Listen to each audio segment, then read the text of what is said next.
Hi friends, welcome back to my channel the Sunil Kumar vlogs. ఈరోజు మేమైతే గంగమ్మ కథ వినీకిపోతున్నాం.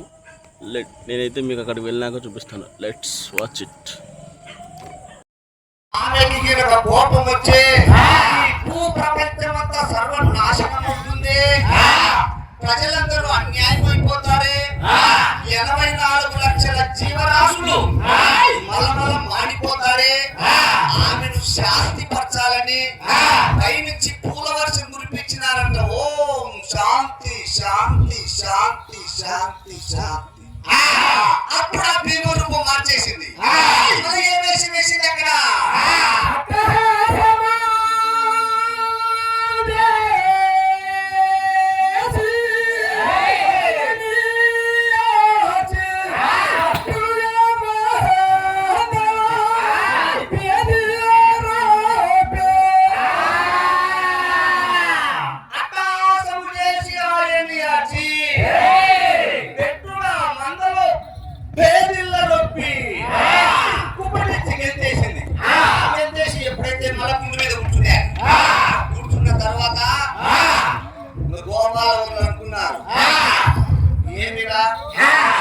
ఏదో గోటితో పోతాడనుకుంటే గొడ్డలి వరకు వచ్చిందే. పోయి రాజు చెప్తామా?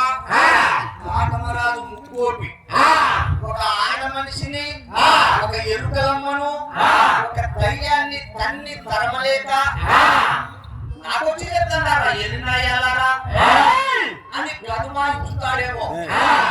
ఒక ఛాన్స్ ఇస్తాం, ఒక అవకాశం ఇస్తాం, ఇంకొకసారి అడిగి చూస్తాం. పోయిందా లేకపోతే రాజు చేద్దాం అని వీళ్ళ ఇద్దరిని కథం చేసుకున్నారు. ఎవరా ఇద్దరు? ఉల్లమన్న మాలవాడు, భీమేయుడు హరిజనుడు మాదిగవాడు. వీళ్ళవులు కాసేవాళ్ళంట కాటరాజు సంస్థానంలో, ఆస్థానంలో వీళ్ళంతా కట్టకట్టుకుని ఉన్నారు. ఇద్దరిని భయపడిచ్చింది. ఇప్పుడు ఇద్దరు నలుగురున్నాం.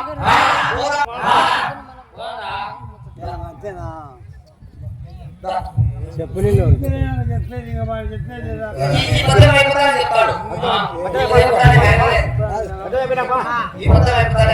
అప్పుడు ఇద్దరు పోయి అడుగుతారు. అప్పుడు ఆ తల్లిని అడుగుతారు.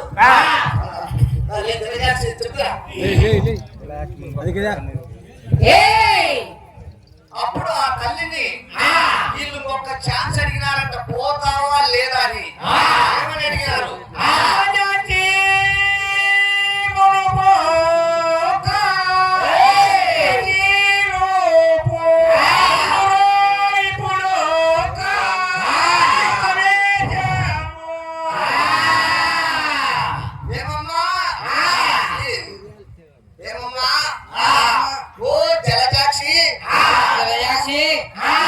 జలజాక్షి అంటే లక్ష్మీదేవము.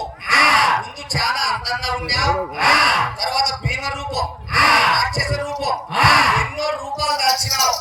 నువ్వు దయ్యానివే, భూతానివే, రాక్షసివే, పిశాచివే అని అడిగినారంట. ఏమని?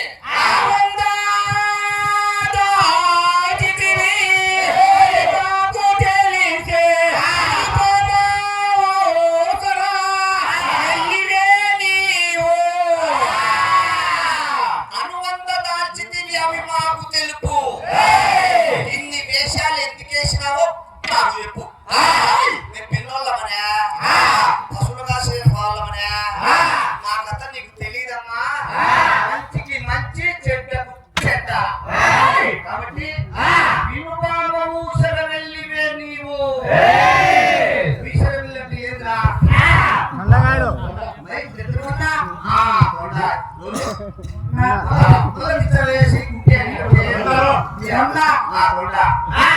పుట్టానే తెల్లగా ఉంటారమ్మా. కొంత ప్రాయం వచ్చాని ఎర్రగా కాదు, కొంత ప్రాయం వచ్చాని ఆకుపచ్చ, పసుపచ్చ రంగులు మాట్లాడంట. ముదురు ఊసర నీళ్ళు అవుతాడంట. ముదురు ఏమవుతుంది? ఊసర నీళ్ళు అవుతాడంట. ఓ కొండ, ఓ కొండ, ఓ ఊసర వెళ్ళి, ఓ ఊసర వెళ్ళి ఎక్కడ ఉంటుంది? తొండకి కుమారులు పెట్టాలి. ఆ తమ్ముడి ఆడోళ్ళు కానీ పిల్లోళ్ళు కానీ పోయేటప్పుడు అది పూర్వం దాని ట్రాన్సాక్షన్ ఎక్కించాలట. ఏమని ఎక్కించాలి?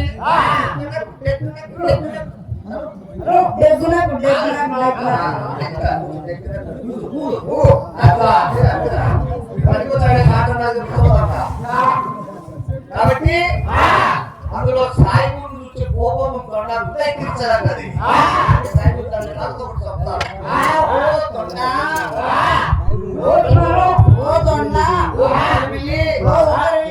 ఇంకా ఏమని అడిగినారు గోపాలు?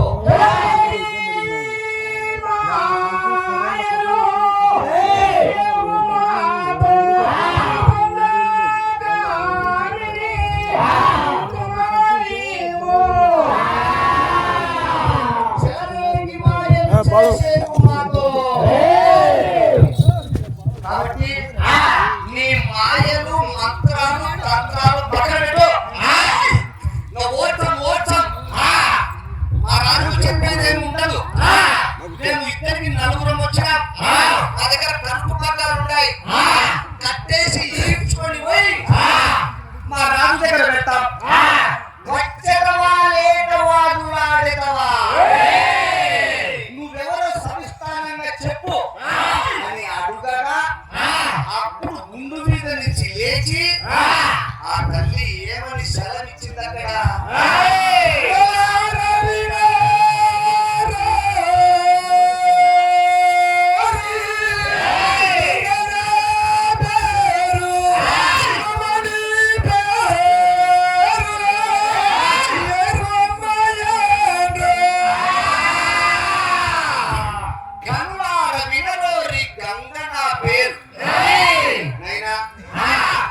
నేను దయ్యాన్ని కాదు, భూతాన్ని కాదు, రాక్షసిని కాదు, కొండను కాదు, ఊసర బిల్లిని కాదు. ఇప్పుడు చెప్తా బాగా వినండి నాయనా. భయపడినారా నన్ను చూసి? భయపడొద్దు నాయనా. కరుణాల వినరోరి గంగ నా పేరు.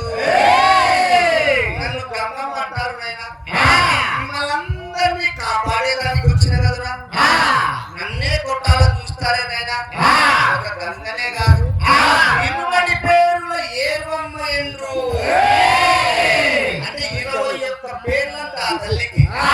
గంగా, యమున, సరస్వతి, తుంగభద్ర, కావేరు, వాల్తేరు, బ్రహ్మపుత్రి నదులంట. చల్లని తల్లంట, ప్రవహిస్తా ఉంటాదంట. పావని చేసే తల్లంట, అంటే మనందరినీ కాపాడే తల్లంట. అదే అట్లుంది, మిమ్మల్ని కాపాడేదానికి వచ్చిన మీ గ్రామానికి వచ్చిన, మీ రాజ్యానికి వచ్చిన నన్ను తన్ని తరుముతారా? ధర్మమేనా? న్యాయమేనా?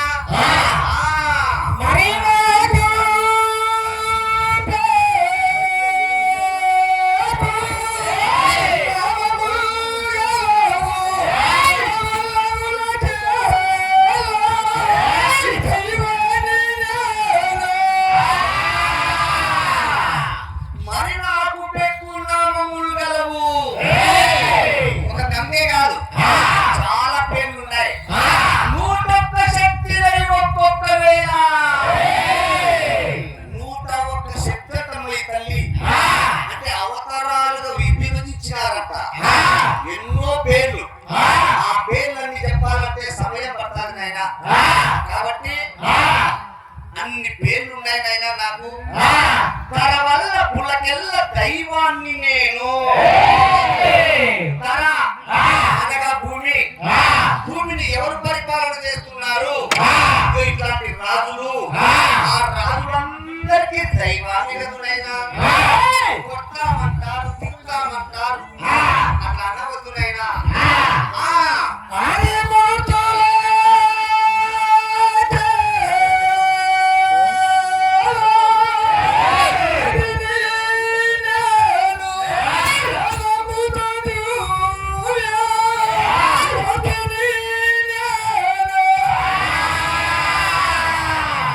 ఒక గంగనే కాదు, ఆదిమూర్తులకెల్లా ఆదిని నేను. ఆది అంటే మొట్టమొదటి.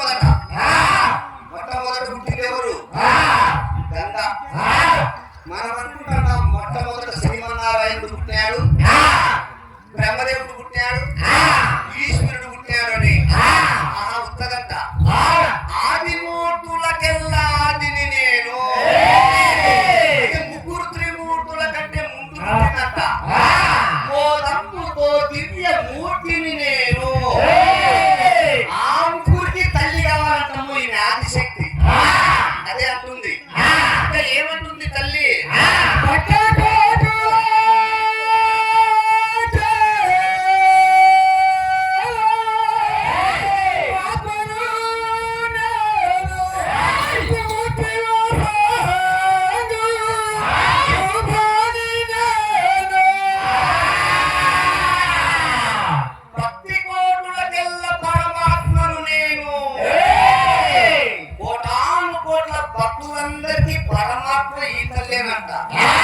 ఇక్కడ కూర్చున్న వాళ్ళందరికీ పరమాత్మ అంటే ఆత్మ ఎదలో ఉంటుందంట. వీపున మోపున కాపాడుతుందంట. ఏ రాజుని కాపాడింది, ఏ యాదవుని కాపాడింది, ఏ రెడ్డిని కాపాడింది. బాగా వినటం ఒకరిని కాపాడింది. ఇప్పుడు విన్నాడు అక్కడ ఆయన బతికినాడు. ఒక్కడే గుడి కట్టించాడు. ఎక్కడ? చాగలమని దగ్గర ఎల్లాడ ఆంజనేయ స్వామి తిరునాళ్ళు జరుగుతారు. ఆ ఎల్లాడ గుడి పక్కన ఒక గంగమ్మ గుడిని సూచిస్తారు. మీ గుడికి చిన్న గుడి. ఆ గుడికి రోత దూరంలో కుమ్మరపల్లి అనే గ్రామం ఉంది. ఆ గ్రామంలో జీరెడ్డి వేమారెడ్డి అనే ఒక రైతు ఉన్నాడు. ఆయన వివాహమైంది. వివాహమై 11 ఏళ్ళైనా పిల్లలు పుట్టలే. సంతానం లేకపోతే ఇక గంగమ్మ కథ చెప్పే సాటికి వచ్చాడు. వాళ్ళ భార్య వరపడి నేను వరపడితే ఆ రోజే ఆ నెలలోనే అట్టు నిలబడినాడు. అటు గర్భం దాల్చింది. ఆరెడ్డి ఏమన్నాడు? అమ్మ లక్షణంగా నాకు మగ సంతానం కలిగితే ఇక్కడే ఈ 3 రాళ్ళు పూజ చేస్తున్నారు కదా, నేను నీకు గుడి కట్టించని ముక్కున్నాడు. ఆయన సదాస్తు అన్నాడు. గర్భం నిలబడినాక కొడుకు పుట్టాడు. చల్లగా 11 నెలల ప్రసవించి కొడుకు పుట్టాక మర్చిపోయినాడు తల్లిని. అది ఆశ చెప్పి మర్చిపోయినాడు. అట్లా 7 సంవత్సరాలు ఎదురు చూసింది. చూచితి ఇన్నాళ్ళు సోకొచ్చి నేను చేసిన మేలంతా ఏమైంది నాయన? 11 ఏళ్ళు పిల్లలు లేకపోతే గొడ్రాలు అనిపించుకున్నావు. అక్కడికి వచ్చి ముక్కున్నావు. మరి నేను నీకు సంతానం ఇచ్చిన, నాకు వాగ్దానం ఇచ్చిన గుడి గట్ట చిన్నదని, కొడుకు పుట్టాలని మర్చిపోయినావా నాయన అని బాధపడి నేను అట్లా ఏడ్చిందట ఆ తల్లి. అయితే 7 ఏళ్ల తర్వాత ఆ పిల్లవాడికి ఒక జ్వరం వచ్చిందమ్మా. జ్వరం వస్తే పొద్దుటూరుకు తీసుకొని అప్పుడు ప్రసాద్ రెడ్డి డాక్టర్ ప్రసాద్ చనిపోయాలి. ఆయన ఒక 4 రోజులు చెకప్ చేసి రక్త కణాలు తగ్గినాయి, కడపకు తీసుకోమన్నారు. అప్పుడు ఒకగానొక కొడుకు కోటీశ్వరుడు జీరెడ్డి వేమారెడ్డి. భూములున్నాయి, విద్యలున్నాయి, మేడలున్నాయి. కానీ తల్లిని మర్చిపోయినారు. ఆయన చేసిన పొరపాటు అదొకటే. సరే నన్ను కడపకు తీసుకుపోతే వాళ్ళు ఒక వారం పెట్టుకొని అన్ని పరీక్షలు చేసి అయ్యా ఇక్కడ బాగా కాదు కర్నూలుకు తీసుకోమన్నారు. అప్పుడు ఆ పిల్లవాడిని తీసుకొని కర్నూలుకు పోయారు. ఆడ ఒక 10-15 రోజులు చూసుకొని హైదరాబాద్ తీసుకోమన్నారు. మరి హైదరాబాద్ తీసుకొని కొన్ని లక్షలు ఖర్చు పెట్టినాడు. అప్పటికే విషయం శుతిమిచ్చిపోయింది. ఈ కణాలు తగ్గి నరాలు చచ్చిపడిపోయినాయి. ఈ 2 కిడ్నీలు ఫెయిల్ అయినాయి. పిల్లవాడికి 7 ఏళ్ల పిల్లవాడు నడవలేడు, జోదాడుతున్నాడు. అప్పుడు తల్లి ఎత్తుకొని తల్లిదండ్రులు ఏడ్చినారట. 20 రోజులు హైదరాబాద్ లో పెట్టుకొని నమ్మకం లేదమ్మా, మొత్తం చచ్చిపడిపోయినాయి, కణాలు తగ్గిపోయినాయి, ఏదో 15 రోజులు ఇంకా ముఖం చూసుకుంటా అన్నం పెట్టుకొని చూసుకోపోయినారు డాక్టర్లు. చేతులు ఎత్తేసినారు. అప్పుడు వాళ్ళమ్మ ఏడ్చిందమ్మా, వంటకేసి కొట్టుకునే తలకాయ. 7 ఏళ్ల పిల్లవాడు, ఒక్కగానొక కొడుకు, మా కళ్ళ ముందరనే మంచానికి అతుక్కపోతే మేము ఎట్లా బతకాలని భర్తకు చెప్పి బంధువులు వచ్చి గోడోమని ఏడ్చారు.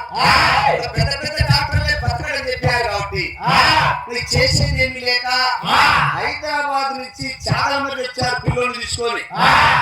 చాలా మంది దిగారు. దిగి ఎల్లాల కాడికి వచ్చి దాటి వాళ్ళ ఊరి వంతు కుమ్మరపల్లెకు పోయేటప్పుడు ఇటు చూశాడు. 3 రాళ్ళు ఉన్నాయి ఆడ చిన్నవి. అప్పుడు రెడ్డికి జ్ఞాపకం వచ్చింది.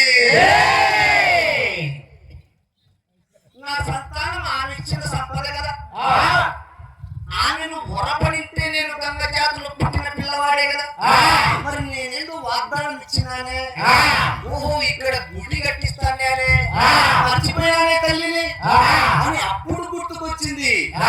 భార్యకు చెప్పినాడు, ఎంత పని చేసినాడు స్వామి, నీ దగ్గర డబ్బు లేదా, ధనం లేదా, సిరి లేదా, సంపద లేదా, ఆ తల్లికి చిన్న గుడి కట్టే 1,00,000 రూపాయలు కొడితే సంతోషపడుతుంది కదా, ఎండలో చెట్టు కింద ఉంది కదా స్వామి ఆ తల్లి అని భార్య అన్నది భర్తతో.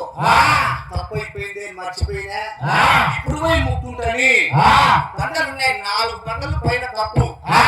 ఈమె ఏం చేసింది అంటే నరసాపురంలో ఉన్నది అక్కడ గుడి, కొన్ని ఏమి ఉన్నది, 4 బండలు కప్పే.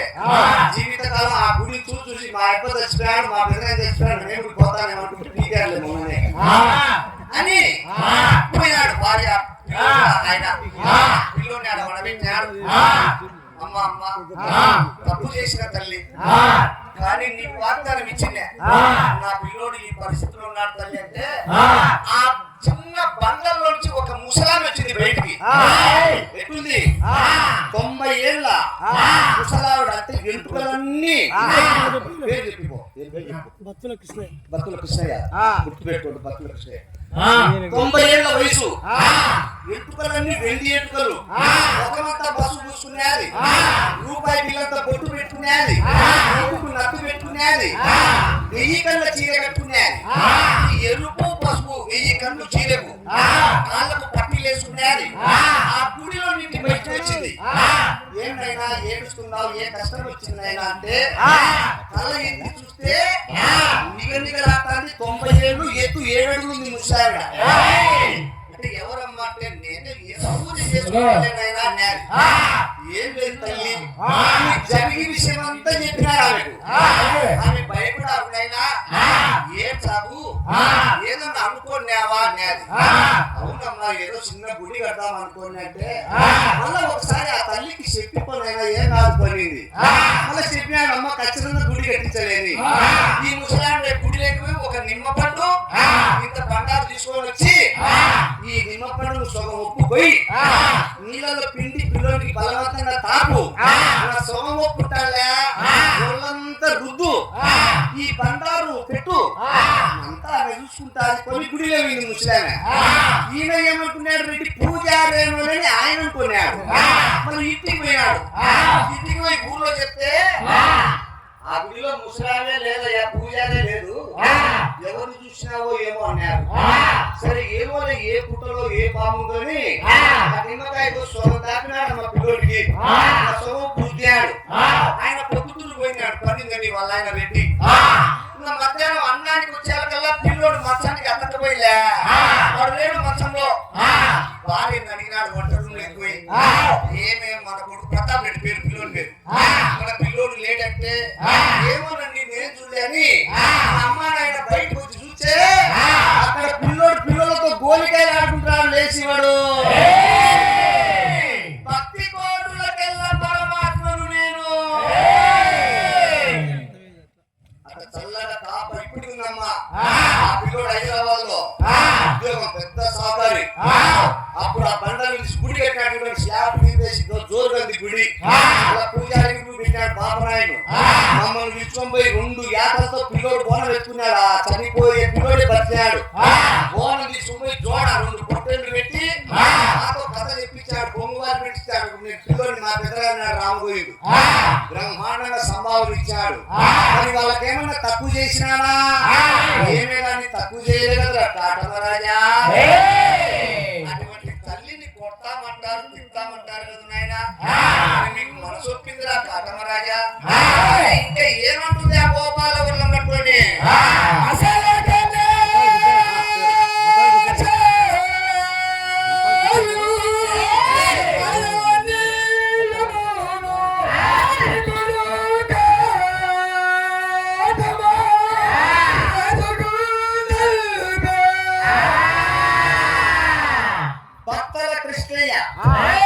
ఎక్కడైనా బతలు బయటకు చెయ్యి ఘనమైందే, మాట ఘనమైందే. బత్తల కృష్ణయ్య గారు మహానుభావుడు ఆ తల్లి మీద భక్తితో 500 రూపాయల కానుక సమర్పించాడు. ఆ మహానుభావుడు ఆ తల్లి మీద ఏమని అడిగిచ్చినాడో, ఏ కోరికతో నాకు ఈ కానుక ఇచ్చినాడో ఆ కోరిక దిగ్విజయంగా నెరవేరాలని ఆ గంగా భవానీని మనసారా వేడుకుంటున్నాను. తర్వాత అయ్యా పడకండ్ల యాదవ సంఘం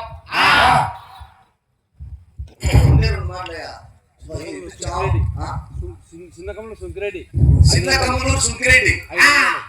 చిన్న కమ్మలూరు సుంకిరెడ్డి గారు రెడ్డి కదా, రెడ్డి గారు చెప్తామా మండలేశ్వరా ఉదకంబు చెల్లించి పంటలు పండించేది ప్రభులారా. రెడ్డి ఇప్పుడే గుడి కట్టించాడు. అదేవిధంగా 500 రూపాయలు మహానుభావుడు రెడ్డి కానుక ఇచ్చాడు. వారి కుటుంబానికి ఆ గంగాభావాన్ని చల్ల కాపాడాలని కోరుతూ నరసింహులు తలారి నరసింహులు ఆయన కూడా అమ్మవారి మీద భక్తితో 100 రూపాయలు కానుక ఇచ్చాడు. వారి కుటుంబానికి చల్లని తల్లి కాపాడు. నారు మద్దిరెడ్డి యాదవ్ గారు దారం మద్దిరెడ్డి యాదవ్ గారు యావత్ భావన నీవో ఈ కాటమ రాజా ఈ కులము రామ కులము వర్తిల్లు రాఘవేంద్ర. ఆ తల్లి దీవెనలు సర్వదా ఎల్లవెల్ల కాపాడాలని కోరుతూ పడకల్ల గ్రామం యాదవ సంఘం వత్తల తీర్పాల మహానుభావుడు 6 అడుగులు ఉంటాడు. ఆజాన్ పాపుడు ఎక్కడున్నాడో అయితే చల్లని మనసు తేనె పలుకులు వత్తలోళ్ళే. వత్తలోళ్ళు అంటానే నాకు జ్ఞాపకం వచ్చింది. తిరుపాల్ గారు లక్షణంగా తలిస్తే పొలం మరిస్తే రుణం పెట్టినాడు. బ్రహ్మాండంగా జాతర కడియం ఇది విలాసం ఆయనేసింది.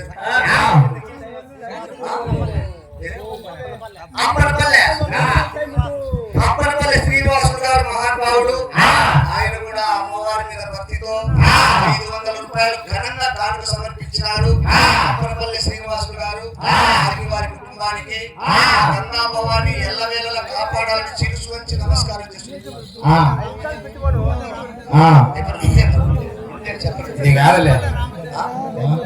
తూంపల్లి రామచంద్రుడు మహానుభావుడు. తూంపల్లి రామచంద్రుడు గారు కూడా అమ్మవారి మీద భక్తితో 100 రూపాయల కానుక సమర్పించాడు. వారి కుటుంబానికి ఆ గంగా భవాని కాపాడాలని కోరుతూ కాబట్టి తర్వాత సూలం పెద్దగా పడకల్లా సూలం గంగన్న గారు ఆయన కూడా విలాసం వెండిని కడియం చేసినాడు. అదే బత్తల తిప్పన్న తిప్పన్న గారు అంటే బత్తలు అంటే ఆయన చాలా చరిత్ర ఉంది. వాళ్ళు కూడా మాకు కడియం చేశారు. తర్వాత బత్తల వెంకట సుబ్బన్న గారు కూడా కడియం చేశారు. అయితే మనం బట్టలకు పోయినప్పుడు సూలం రామకృష్ణ ప్రెసిడెంట్ ఆయన మరి ప్రెసిడెంట్ ఆయన సూలం ఆర్కే కంపెనీ ఉంది. ఆయన గుడికి మా కానుకలు సమర్పించాడు. అదే విధంగా ఆర్లగడ్డ బత్తల పుల్లన్న కుమారుడు చిన్న సుబ్బరాయుడు ఈయన చూపిన అమ్మవారికి ఈయనం ఇదిగో అమ్మ ఆర్లగడ్డ పుల్లన్న కుమారుడు చిన్న సుబ్బరాయుడు జోడా చేయించాడు అమ్మవారికి. వన్నిపెంట పోయి మాకు తీర్చాడు. బ్రహ్మాండంగా దేశమంతా మారిపోతుంది దినాలు. మరి ఆ తల్లి ఏమన్నా తక్కువ చేసిందా? అదే విధంగా మరియు అమ్మవారికి దినాలు కుల బండారు పెద్ద గంగన్న కుమారుడు బండారు నరసింహుడు గారు ఆయన కూడా మాకు విలాసం కడియం వేశారు. బండారు చిన్న గంగన్న గారు బండారు నాగేంద్ర గారు భక్తుల వెంకట సుబ్బమ్మ ఆళ్ళగడ్డ వాళ్ళు భక్తుల నాగేశ్వరరావు ఇంజనీరు ఆయన కూడా కడియాలు చేసినారు. అంగరంగ వైభవంగా చేశారు. మళ్ళిస్తే పొలం మళ్ళిస్తే రుణం ఆమెను సంహరించి గర్వమరించి మామను రాజులు చేసి మామయ్య కృష్ణ పరమాత్మ వారిని వారి కుమారులను కాపాడుతారా.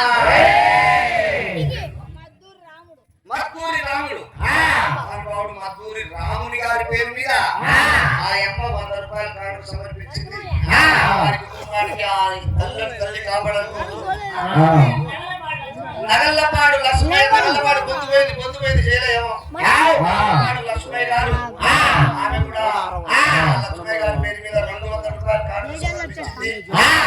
తల్లి దీవెనలు కలగాలని కోరుచున్నాము. ఏం పేరు ఆయిలూరు పక్కల పెద్ద సుబ్బరాయుడు ఆగల్ల సుబ్బరాయుడు కలిసి 200 రూపాయలు అమ్మవారు సమర్పించారు. వారి కుటుంబానికి చల్లని తల్లి ఆరోగ్యం చేకూరాలని కోరుతున్నాము. ఫోన్ చేస్తామని చెప్పు, దింపేస్తామని చెప్పు, ఫోన్ చేయి. పన్నావాళ్ళు సంతానం చేయకూడదయ్యా. ఒక నిమిషం మన కథ వెళ్ళిపోతాము. ఎవరే కానీ రోజు 1 గంట వరకు తేవద్దు. 1 గంట తర్వాత మళ్ళీ చెప్తా. 3 గంటల వరకు తేవద్దు. 3 గంటల తర్వాత చెప్తా.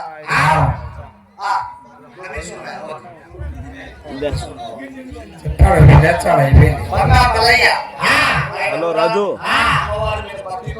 5 నిమిషాలు ఉండి వస్తాను నేను కూడా. అవురా, 5 నిమిషాలు రా, 5 నిమిషాలు కాబట్టి భక్తి కోరులకెల్లా పరమాత్మను నేను నిండు మనసుతో బాధతో ఆ తల్లి దగ్గర మోకాళ్ళ మీద ప్రణరిల్లి మనసులో మాట చెప్పి ఆ తల్లిని ఒక్కసారి వేడుకుంటే నా మాటనైనా అని అడిగిందంట తల్లి. ఏమని అంటుంది అక్కడ?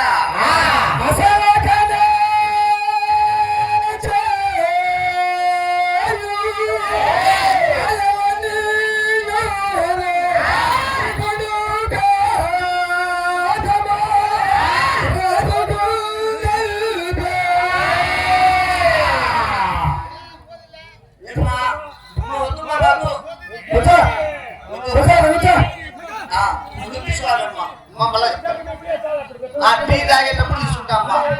నువ్వు చెప్పిన కూర్చోమ్మా. అమ్మా టీ వచ్చిన తర్వాత ఆ టీ తాగేటప్పుడు కానుకలు తీసుకొని అమ్మవారి దీవెనలన్నీ మీకు అందిస్తాం. ఎందుకంటే మీకు ఏ బాధలున్నా సమస్యలున్నా కనకం కర్మ విమోచనం. మన కర్మలు తొలగిపోవాలంటే అమ్మవారి పేరు మీద కానుకలు ఇస్తే కర్మ తొలగే అవకాశం ఉందని కృష్ణ పరమాత్ముడు చెప్పినాడు. ఎవరే కానీ దేవుడు కథ కథరాయి చెప్తాది.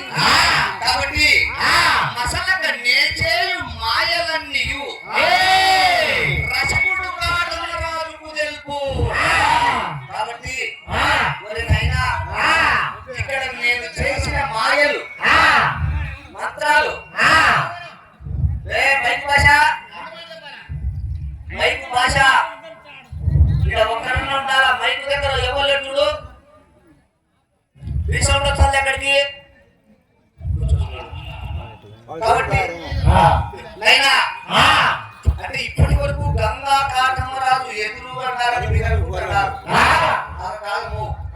ఆయన పర్లాం దూరంలో ఉన్నాడు. అంటే ఆడు లైట్ ఎదుగుతారు అంత దూరంలో ఉన్నాడు. ఈమె ఇక పాలేరు అడ్డగించుకునే ఆయన అక్కడ అన్నదమ్ములతో పగడసాల పందెం ఆడుతున్నాడు. యాదవులంతా కట్ట కట్టుకొని ఈ పాలేరులో జరిగే సంభాషణ అంతా ఈ పశుల కాపర్లు గంగమ్మ మాత్రమే. వీళ్ళు ఒకరికొకరు చూడలే. గంగా కాటమరాజు ఎదురుపల్లే. అప్పుడు ఈ గోపాల వర్లకు చెప్పింది, ఎవరైనా మీ రాజు చెప్పండి, గంగమ్మ వచ్చిందని చెప్పండి. ఇక్కడ నీళ్లు మేతలు లేవని పక్కరాజ్యానికి పోతున్నారు. అంటే ఇక్కడ నీళ్లు మేతలు ఉన్నాయనే కదా, అక్కడ నేను ఉన్నట్టే కదా. అదే నువ్వు నన్ను ఇక్కడ పూజ చేసినావనుకో కుంభవర్షం కురుస్తుంది, ఆటలు పండుతాయి, ఆవులకు మేతలు దొరుకుతాయి. ఈ మాట చెప్పండి నాయన మీ రాజుకు. ఏర్వాదంగా వచ్చిందని చెప్పండి అని చెప్పమంటే వీళ్ళు అనుకున్నారు ఇద్దరు యాదవులు, ఇది పెద్దోళ్ళ వ్యవహారము, మనకెందుకు వచ్చిన తంటరా, పోయి రాజుకు చెప్తాం. పోయేమో ఆమె చూసే ఇంటికి మింటికి పెరుగుతాంది తగ్గుతాంది, నాట్యం ఆడుతుంది. కాబట్టి ఇట్లా తేలే వ్యవహారం కాదు ఇది. పెద్దోళ్ళు వాళ్ళే చూసుకుంటారు. మనకెందుకు రావులు రాసుకునే వాళ్ళము, రాజుకు చెప్తామని రాజు దగ్గరికి పోయి, ఓ రాజాది రాజ రాజ కాటమ రాజా, ఓ రాజాది రాజ కాటమ రాజా, ఈ రాత్రి సరిపోద్దు వేళ. ఫ్రెండ్స్ ఇంకా వీడియో అయితే గంట సేపు ఉండేది, కానీ ఏదో గ్లిచ్ వల్ల ఎర్రర్ అనేది వచ్చి మనకు వీడియో అనేది పోవడం జరిగింది.